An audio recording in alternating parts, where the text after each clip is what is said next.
Olá, pessoal, tudo bom? Hoje a gente vai dar sequência ao nosso curso de TCC, Teoria e Prática, e hoje a aula será somente comigo, né? E a gente vai falar sobre o capítulo 14, que é avaliação de pensamentos automáticos. O capítulo 15, a Ellen que vai gravar para vocês, né? Então, essa semana a gente não conseguiu estar realizando aula ao vivo, então a gente preferiu fazer gravado para que vocês não ficassem sem a aula. Tá? Eu acredito que essa aula vai ser um pouco mais curta, porque é um conteúdo que não é muito denso, muitas coisas já foram faladas em outros momentos, né? Mas eu espero que vocês gostem, qualquer dúvida vocês podem estar mandando para a gente, tá certo?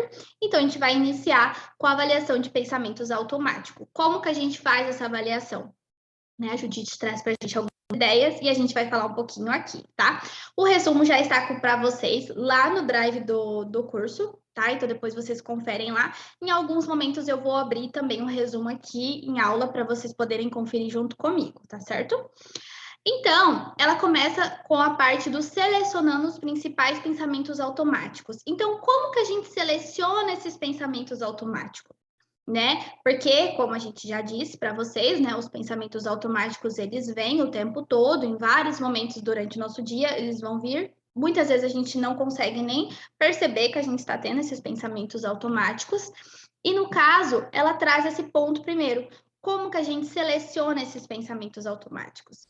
Como que eu, enquanto terapeuta, eu vou conseguir selecionar quais pensamentos automáticos nós vamos discutir em sessão?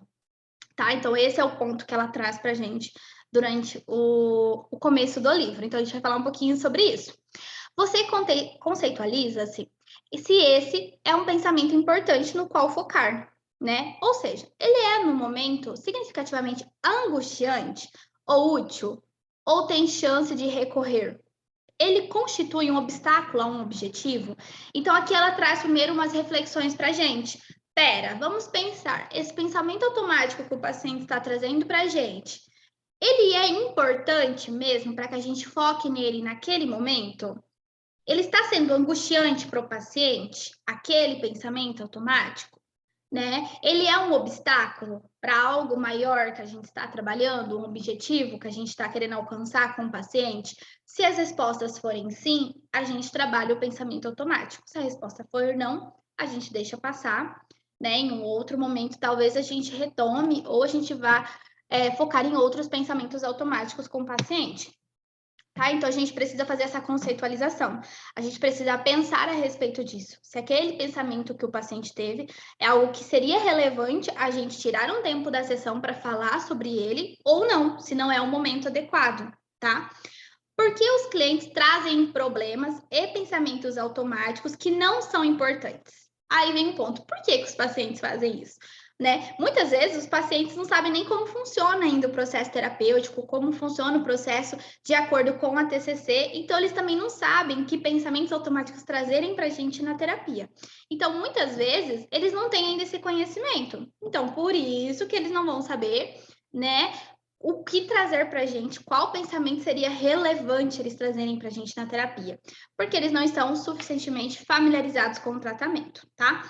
Outro ponto também é que é muito comum os pacientes trazerem, né, problemas que ocorreram um pouco antes da terapia, né, um pouco antes da sessão de terapia. Isso acontece também com muita frequência. Então, o paciente, antes de vir para a terapia, teve um problema no seu serviço. Ele vai trazer aqueles problemas para a terapia, aqueles pensamentos automáticos que ele teve durante a terapia, porque está muito recente, né, algo que acabou de acontecer. Algo muito comum que acontece com os nossos pacientes. Então, a gente tem que ficar um pouco atento também a essas questões. Em vez de contestar ou desafiar pensamentos automáticos, costumamos usar um processo delicado de questionamento socrático. Então, a gente vai falar um pouquinho sobre esse pensamento socrático, e eu acredito que no outro capítulo a gente vai falar um pouco melhor sobre esse pensamento socrático, questionamento socrático, como ele funciona de fato. Tá? Mas a gente, quando vamos questionar esses pensamentos do cliente, nós não vamos contestar num sentido muito abrupto, interrogatório, não é assim. A gente tem que fazer de uma forma delicada, uma forma sutil, para que o paciente não se sinta invalidado muitas vezes, né? Então, você pode utilizar Você pode precisar, né, de ter uma folha de perguntas na sua frente, cuja cópia você pode dar também para o seu cliente. Então, eu vou mostrar aqui para vocês algumas perguntas, né, que a própria Judite coloca para a gente aqui como dicas, né, que a gente pode utilizar com o paciente e entregar também essas perguntas para o paciente, tá? São essas aqui que ela colocou. Então, quais são as evidências de que esse pensamento automático é verdadeiro e não verdadeiro? Então, aqui é a gente perguntar para o paciente que evidências que ele tem de que aquele pensamento automático é verdadeiro e quais as evidências de que não é verdadeiro. Uma balança. Com as crianças, eu uso realmente um desenho de uma balança e eu coloco as evidências a favor e as evidências contra.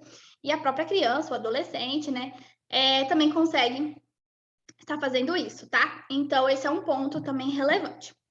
Existe uma explicação alternativa? Aqui é uma pergunta para a gente fazer para o nosso paciente. Existe algo que explicaria aquela situação, aquele pensamento automático? Você está pensando dessa forma? Existe uma explicação alternativa para aquilo? Qual é a pior coisa que poderia acontecer? E como eu poderia lidar com isso?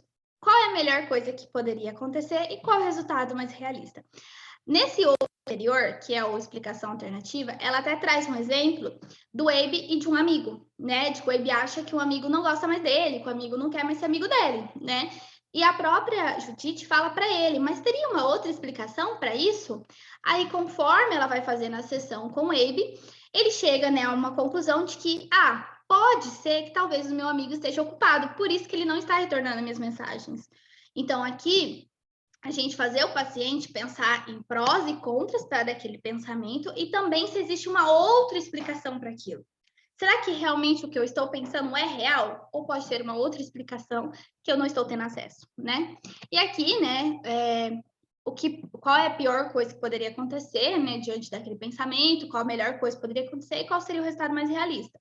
Muitas vezes a gente tem pensamentos automáticos, né, disfuncionais, que eles não são realistas, né, e a gente fazer o paciente refletir sobre isso também é importante. Qual é o efeito da minha crença sobre o pensamento automático? Qual poderia ser o efeito de mudar meu pensamento? Esse é um ponto muito importante também, né? A gente falar para o paciente chegar a perceber esse efeito daquela crença que ele está tendo sobre aquele pensamento, né? Se eu continuar pensando dessa forma, que consequência que pode gerar? No caso do Abe, por exemplo, se você continuar pensando que seu amigo realmente não quer mais amizade com você, que efeito pode gerar em você? De que eu estou sozinho, de que eu vou perder realmente meu amigo, ele pode achar que eu também não gosto mais dele, né? Então, a gente verificar essa questão do efeito também sobre aquele pensamento. Se o nome de um amigo estivesse na mesma situação e tivesse esse pensamento, o que você diria? Essa é uma frase muito boa para a gente fazer para os nossos pacientes. Então, se fulana estivesse nessa mesma situação que você acabou de me dizer e tivesse esse pensamento que você me disse, qual que seria a sua dica para ela? O que você diria para ela? Né? Que daí a gente faz o paciente refletir a respeito daquele pensamento que ele está tendo, tá? E o outro ponto que ela fala, o que devo fazer a respeito? O que eu devo fazer a respeito?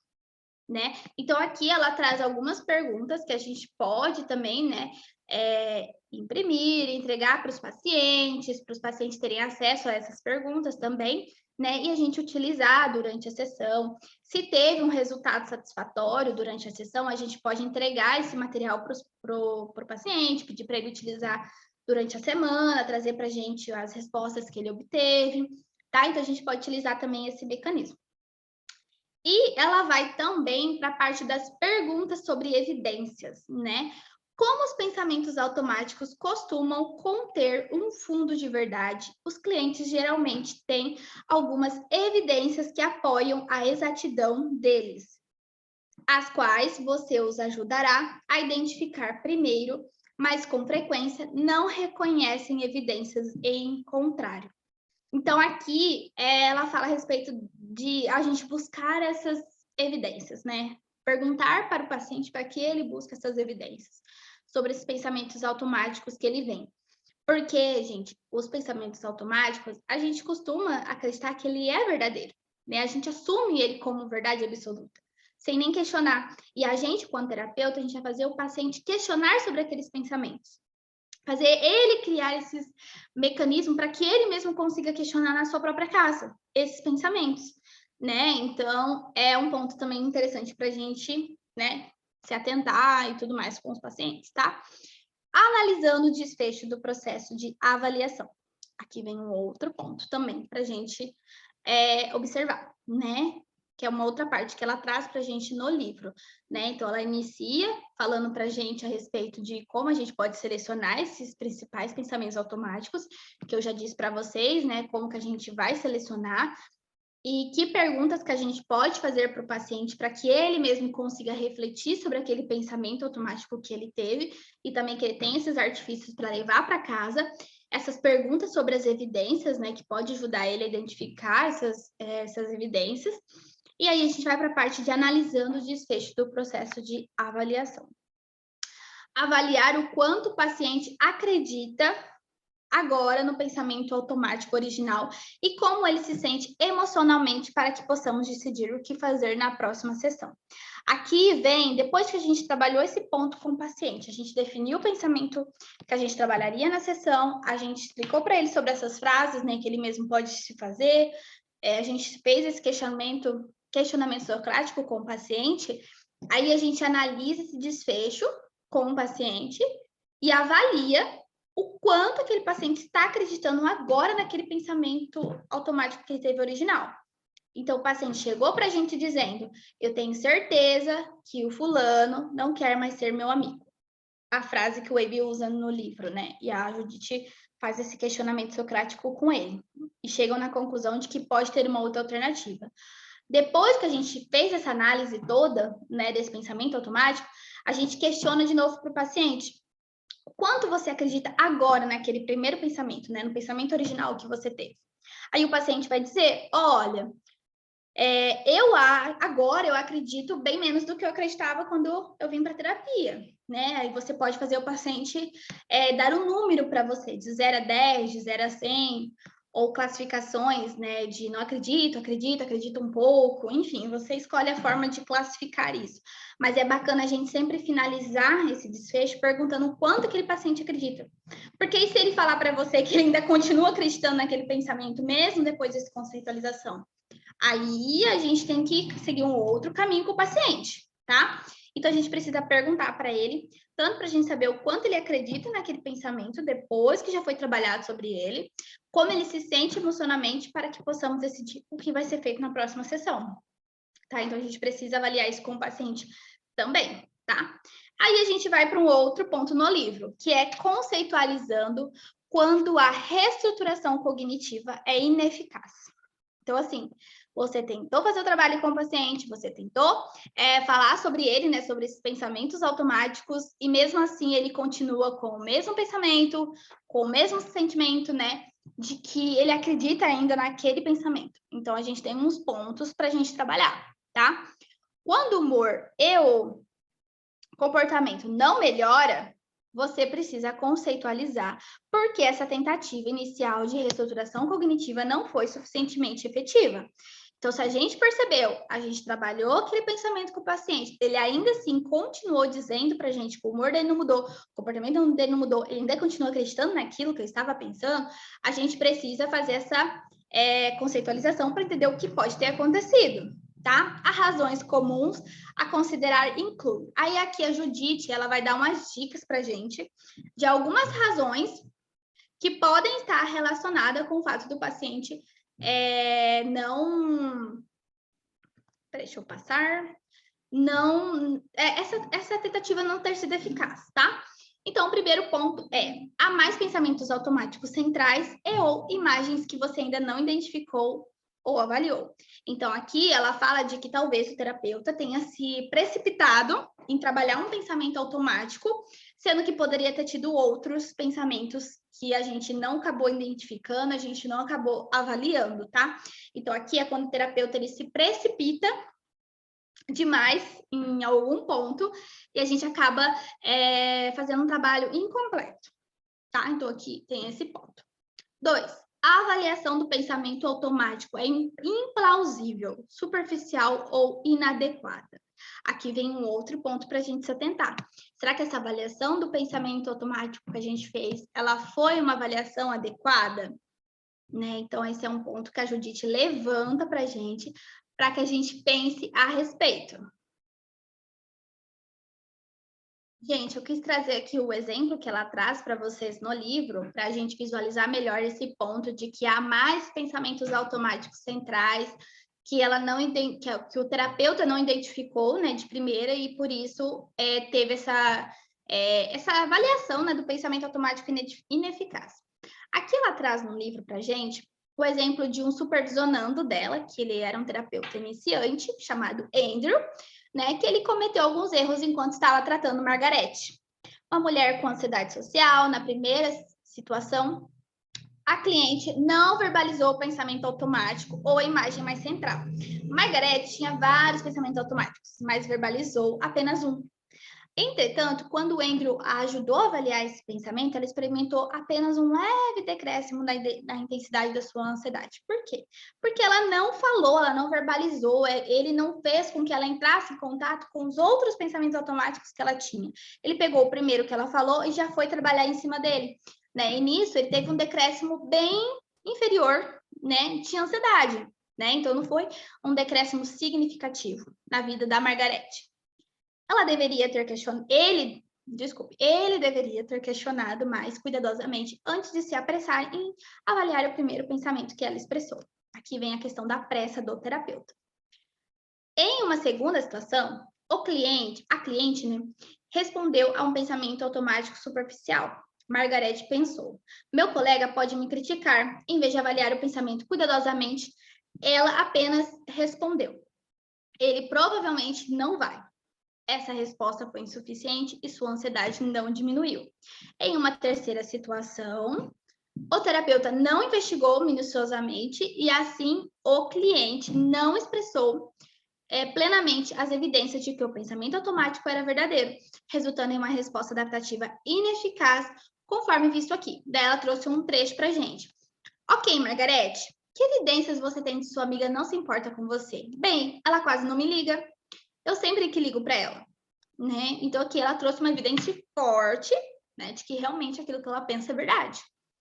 Ok, alguma coisa ao contrário, que ela realmente se importe com você, que ela quer ter uma boa relação com você, né? Então, aqui a gente consegue perceber que o Andrew, né, ele teve uma questão assim de ter sido muito apressado, né, para fazer logo a intervenção que ele gostaria, né, fazer a Margarete questionar o pensamento dela automático, porém, ele não se atentou a esse outro ponto.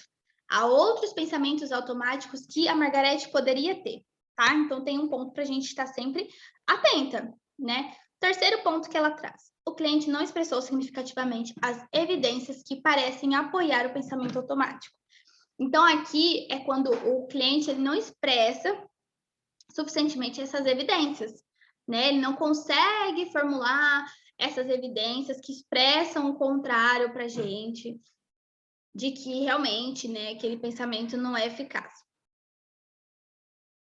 Outro ponto que ela traz para a gente é o pensamento automático em si, também é uma cognição ampla, exagerada, uma crença nuclear de como, por exemplo, né, eu sou incapaz, sou alguém impossível de ser amado, não tenho valor. Então, tem esse ponto também para a gente ficar sempre atento. O quinto ponto é, o cliente entende intelectualmente que o pensamento automático é distorcido, mas não em um nível emocional.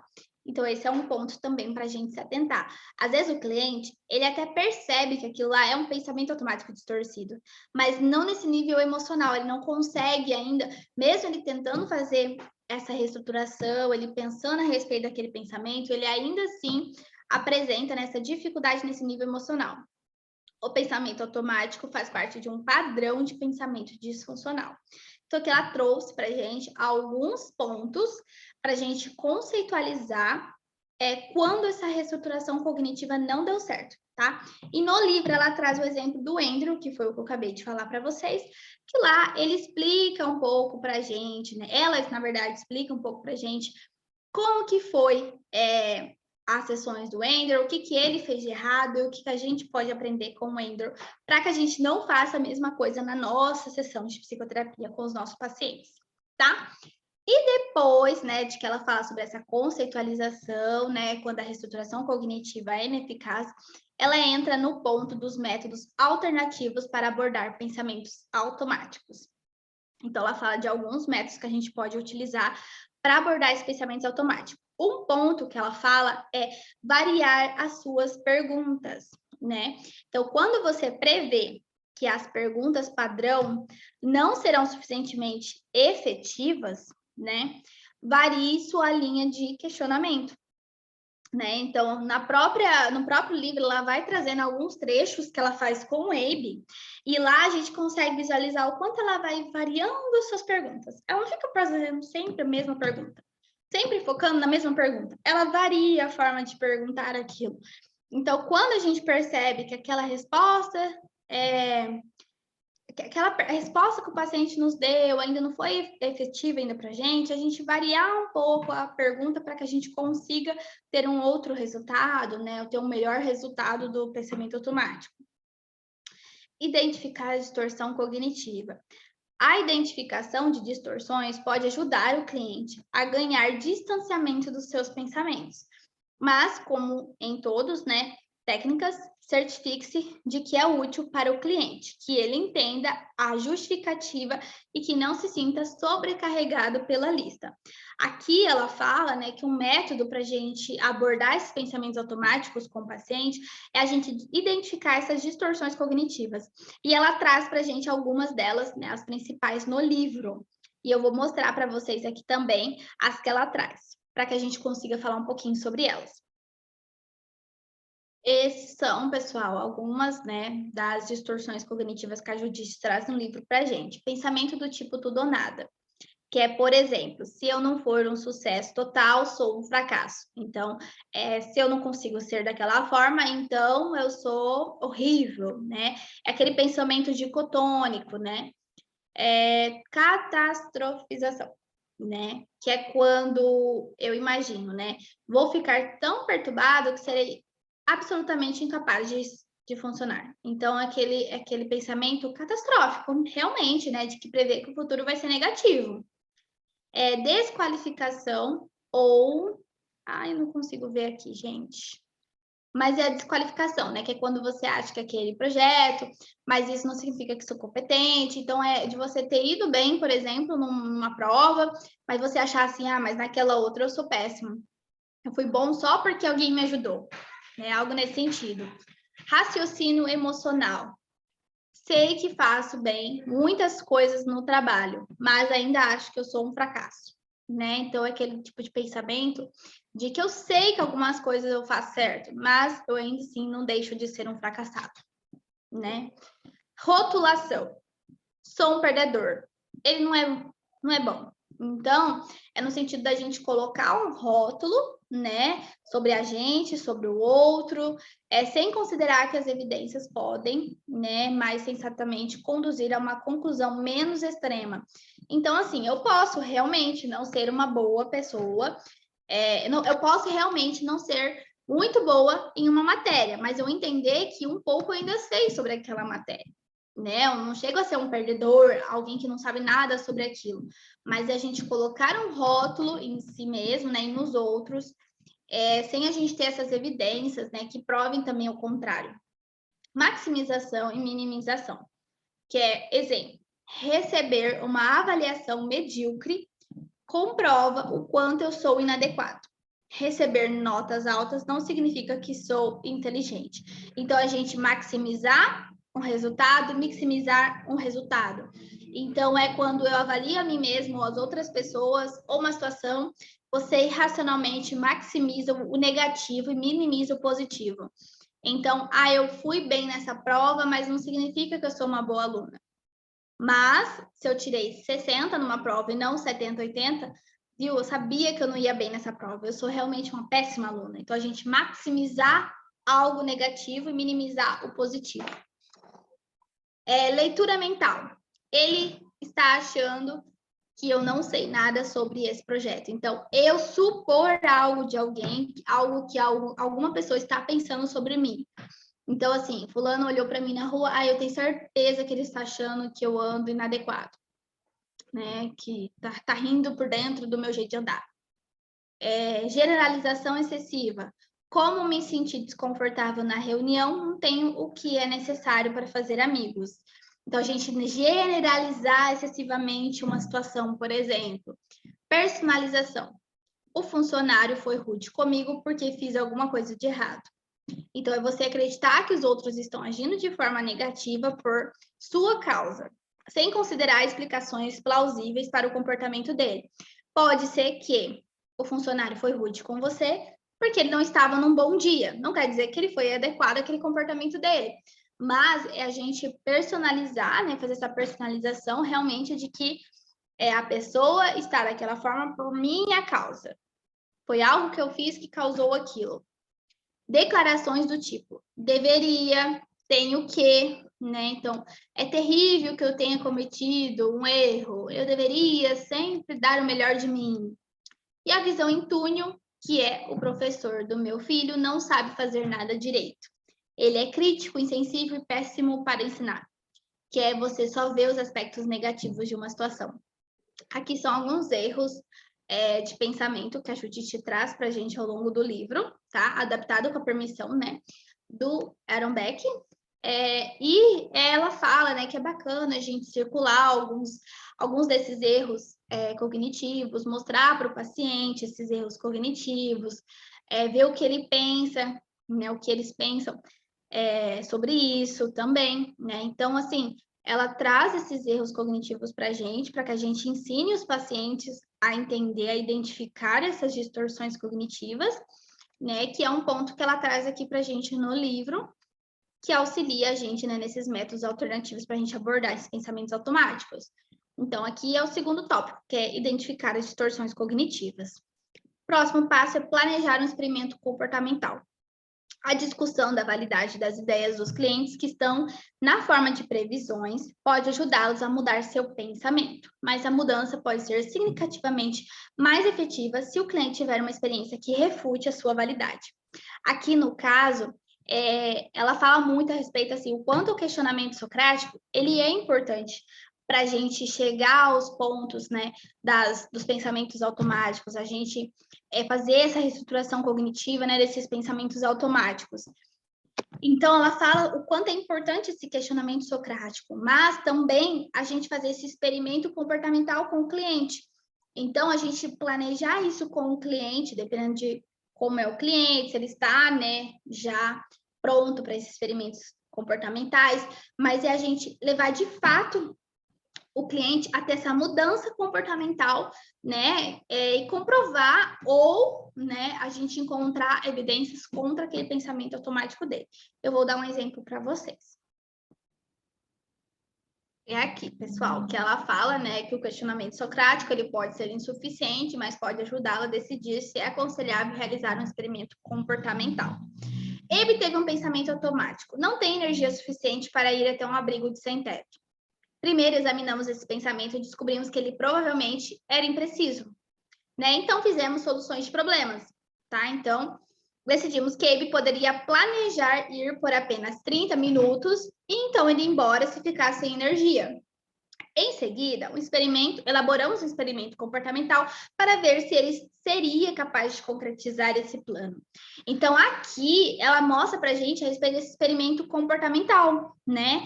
De que aqui ela planeja esse experimento comportamental com ele para que ele entre em contato com aquele pensamento automático dele, refute aquele pensamento automático.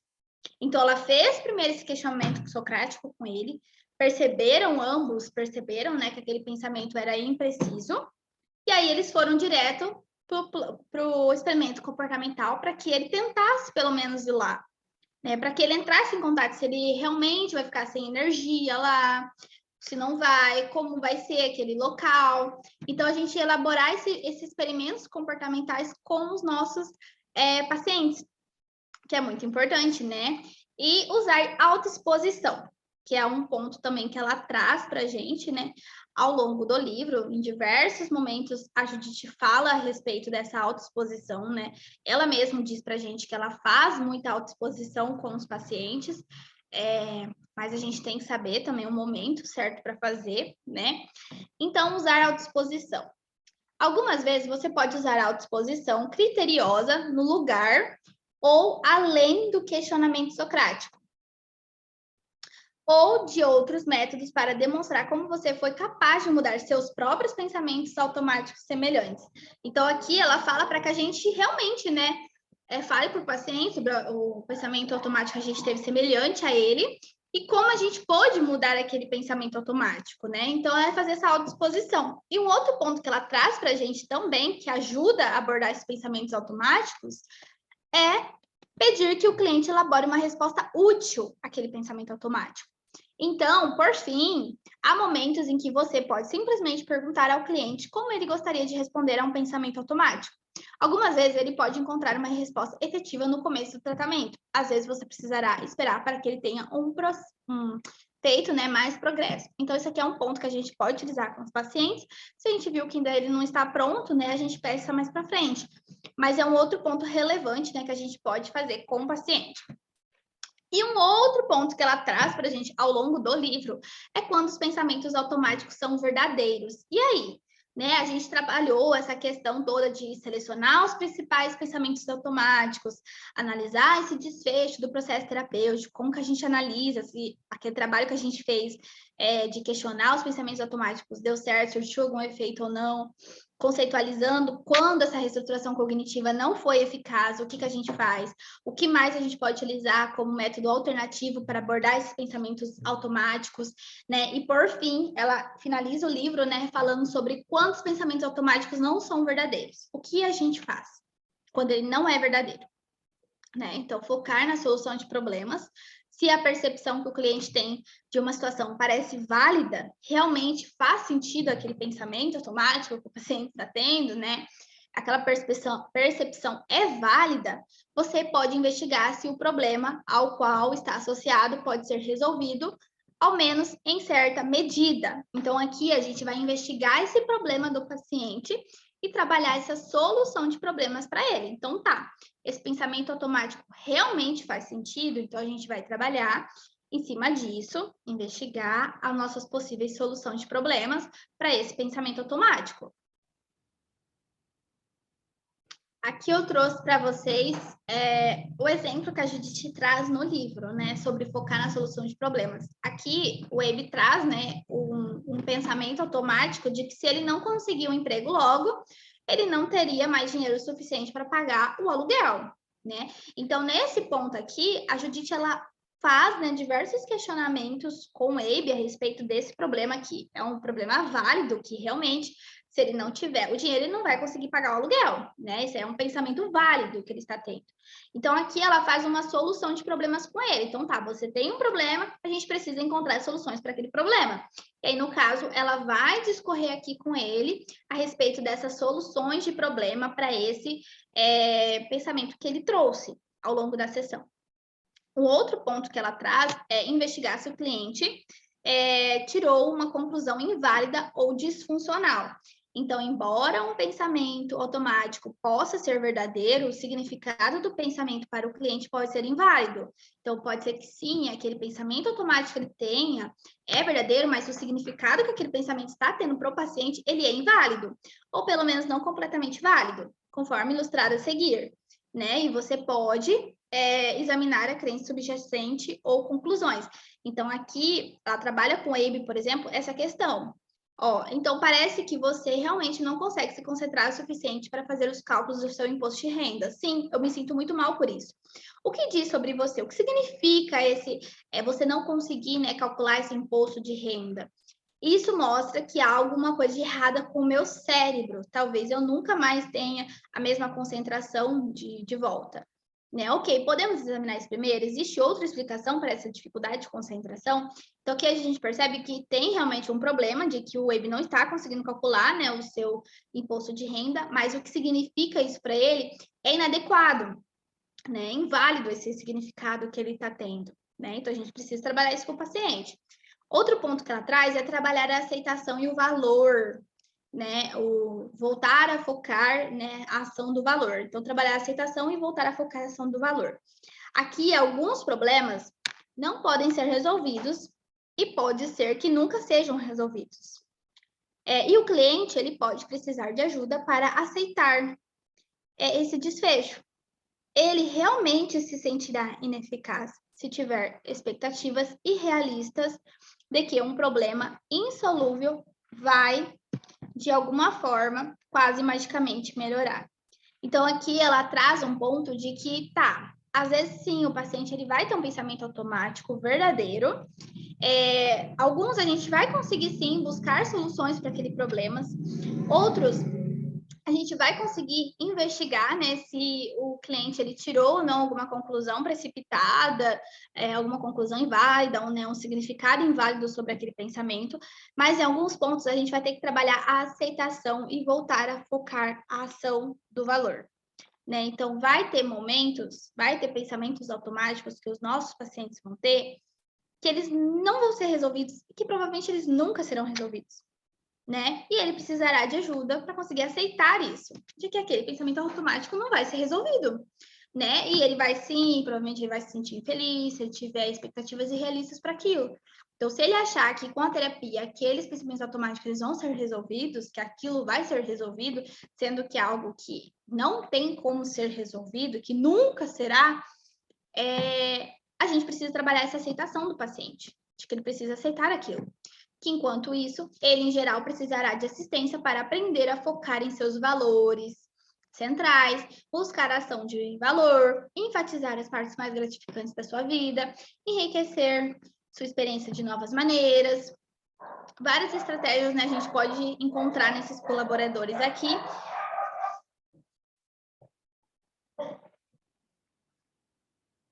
Então, pessoal, para a gente finalizando, né, a nossa aula de hoje a gente falou um pouquinho sobre como a gente faz para avaliar esses pensamentos automáticos, né? Então, a gente tem diversos pontos, assim, para a gente tanto selecionar os pensamentos que a gente vai falar com o paciente durante a nossa sessão, né? Tanto como fazer esse desfecho, se para perceber, né, se realmente aquelas intervenções que a gente utilizou teve resultado ou não teve. Quando essa conceitualização não foi quando essa reestruturação cognitiva não foi eficaz, o que pode ter significado? Por que será que às vezes não é tão eficaz assim? Alguns métodos que a gente pode estar utilizando para conseguir abordar esses pensamentos automáticos, para não ficar sempre muito maçante para o paciente. E também, né, quando os pensamentos automáticos eles são verdadeiros, o que a gente pode realizar? Né, o focar na solução, a gente tentar entender se a conclusão que o paciente tirou é válida ou não sobre aquele pensamento e trabalhar a aceitação, né, resgatar de novo aqueles valores do paciente. Então, pessoal, hoje a gente finaliza a nossa aula, como eu havia já dito para vocês, né? Essa aula é um pouquinho mais curta, não são tão complexas, né? Os capítulos também estão sendo mais curtos. E a próxima aula, o capítulo 15, é a Ellen que vai dar para vocês nessa aula, e vocês vão ficar sabendo um pouquinho mais sobre. A gente vai também continuar falando sobre os pensamentos automáticos, mas vai ser sobre as respostas aos pensamentos automáticos, que vai ser o próximo capítulo, tá? Então, aguardem, né, a próxima aula, que também será gravada. E qualquer dúvida, vocês podem estar mandando para a gente, tá certo? Tchauzinho e bons estudos para vocês.